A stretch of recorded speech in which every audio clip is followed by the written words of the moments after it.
నెల్లూరు జిల్లా కోవూరులో TDP YCP మధ్య phone call war నడుస్తోంది. టీడీపీ అభ్యర్థి వేమిరెడ్డి ప్రశాంతి ప్రలోభాలకు గురిచేస్తోందని వైసీపీ నేతలు ఆరోపించగా ఆమె తిప్పికొట్టారు. తనకొస్తున్న ఆదరణ చూసి తట్టుకోలేకే వైసీపీ నేతలు వికృత చేష్టలు చేస్తున్నారని ఫైర్ అయ్యారు. ప్రజల నుంచి మంచి స్పందన వస్తూ ఉండడంతో ఓర్వలేక దిగజారుడు రాజకీయాలు చేస్తున్నారని మండిపడ్డారు ప్రశాంత్ రెడ్డి.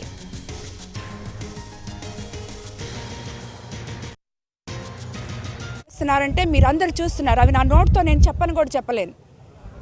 వాళ్ళందరూ నా సోదరులు, నా సోదర సమానులు. వాళ్ళందరూ నా దగ్గర చుట్టాలు, నాకు అన్నలు అవుతారు, తమ్ముళ్ళు అవుతారు. కానీ నన్ను తట్టుకోలేక నా మీద ప్రజలు, కోవూరు నియోజకవర్గ ప్రజలు నా మీద చూపించే ఈ అభిమానాన్ని వాళ్ళు జీర్ణించుకోలేక ఈరోజు ఇక్కడికి వచ్చాను.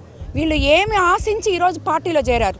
విఘ్నత లేకుండా ఏం చేస్తున్నాం మనం, ఏం ప్రెస్ మీట్లు పెడుతున్నాం అనే ధ్యాస కూడా లేకుండా కేవలం నన్ను తట్టుకోలేక, వేమిరెడ్డి ప్రభాకర్ రెడ్డిని తట్టుకోలేక ఇలాంటి వికృత చేష్టలు చేస్తున్నారు ప్రతిపక్షాలు. వాళ్ళు ఎటువంటి వికృత పనులు చేస్తున్నారంటే మీరందరూ చూస్తున్నారు. అవి నా నోటితో నేను చెప్పను కూడా చెప్పలేను.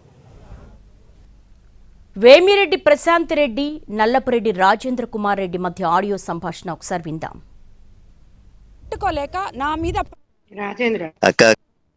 హలో ప్రశాంత్ అక్క. రాజేంద్ర అక్క బాగున్నారక్క?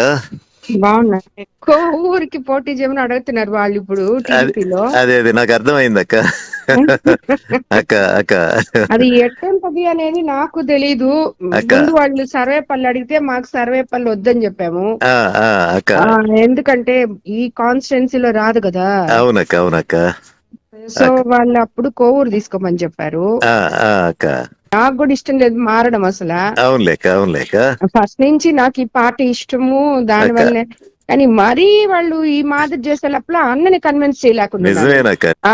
సో ఇప్పుడు వీళ్ళేమో అందరూ బట్టి నాకొద్దులే ఉత్తి ఎంపీ ఎలక్షన్ చేసుకోండి అంటే, లేదు అక్కడ దినేష్ కి తక్కువ ఉంది, మైనస్ లో ఉన్నాడు, మీరైతే ప్లస్ అవుతది అని చెప్పి పట్టుకొని ఉన్నారు వాళ్ళు. అదైతే వాస్తవం. దినేష్ అయితే వీక్ క్యాండిడేటే అక్కడ. ఇంకా నేను మీ గురించి ఏం చెప్పేదక్క, అన్న మీరు పాపం ప్రసన్న అన్న అనే తలకే నాకు కూడా ఇదిగా. అదే కదక్క, అందరూ ఇంట్లో వాళ్ళం అయిపోతాం,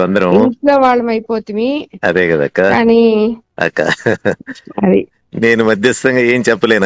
నాకు మీరు అన్న ఇద్దరు కావాలి కదా. ఈ మధ్య ఏంటంటే నేను కూడా కొంచెం అన్నకి దూరంగానే ఉన్నానక్క. చూస్తుంటారా వీడియోలో చెప్తూ పెడుతున్నావు కదా.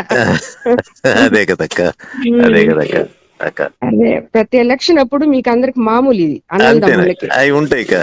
సరే రాజేంద్ర, అట్లేక